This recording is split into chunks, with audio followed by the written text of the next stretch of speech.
Din Sir Arthur na ito yung aparato mo green setup. So working na yan. Nag-harvest na yung solar panel mo. Blinking arrow. Ibig sabihin nag-harvest yung solar panel mo to solar charge controller to battery. So nag-charge na yan. So yan, may load tayo na clip pan.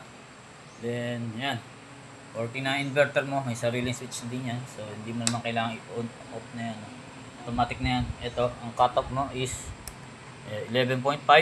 Then ang reconnection ay 1.7 plus 11.5 is 13.2. So iilaw yung LED red ulit. So pag walang LED red, ibig sabihin nalobat ka ng 11.5, mawawala ang kuryente mo rito.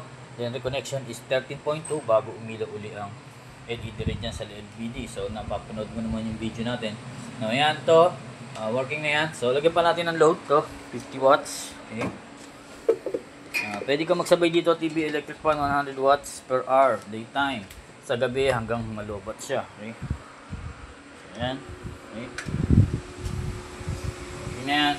Then pasip ko sa ito mamaya. Then try natin pasip natin sa JNT, no, kung aabot tayo. Dahil nga bagyuhan, no. Sana bukas sila. So try natin i-ship mamaya.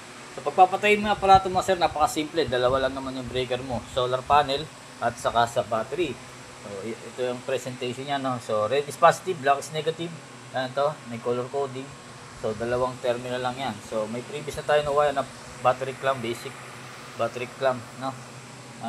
So yung mismong battery 30Ah lang to, pero better is 100Ah kung 200 watts ang solar panel na ilalagay mo. Pag 30Ah lang, so 100 watts lang kasi mabilis mag-full charge siya, maliit lang. Okay. Di kaya nung 100 ay malaki ang capacity. So ito, solar panel, positive to negative lang rin yan. Okay, meron akong link, pwede mong orderan sa solar panel wire, pati battery. Okay, chat na lang tayo or video call sa mga concern mo. So papatayin natin yung aparato natin, no. Patayin mo yung solar panel. Okay, mawawala yung icon ng solar panel, sabihin naka-off, no.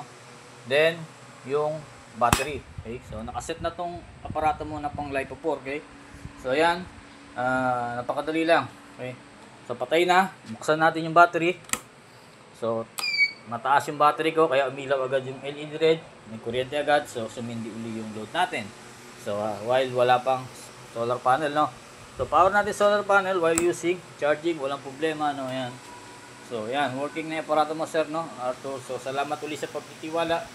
So chat na lang kung anong battery ang gagamitin mo. So salamat sa pagtitiwala. God bless.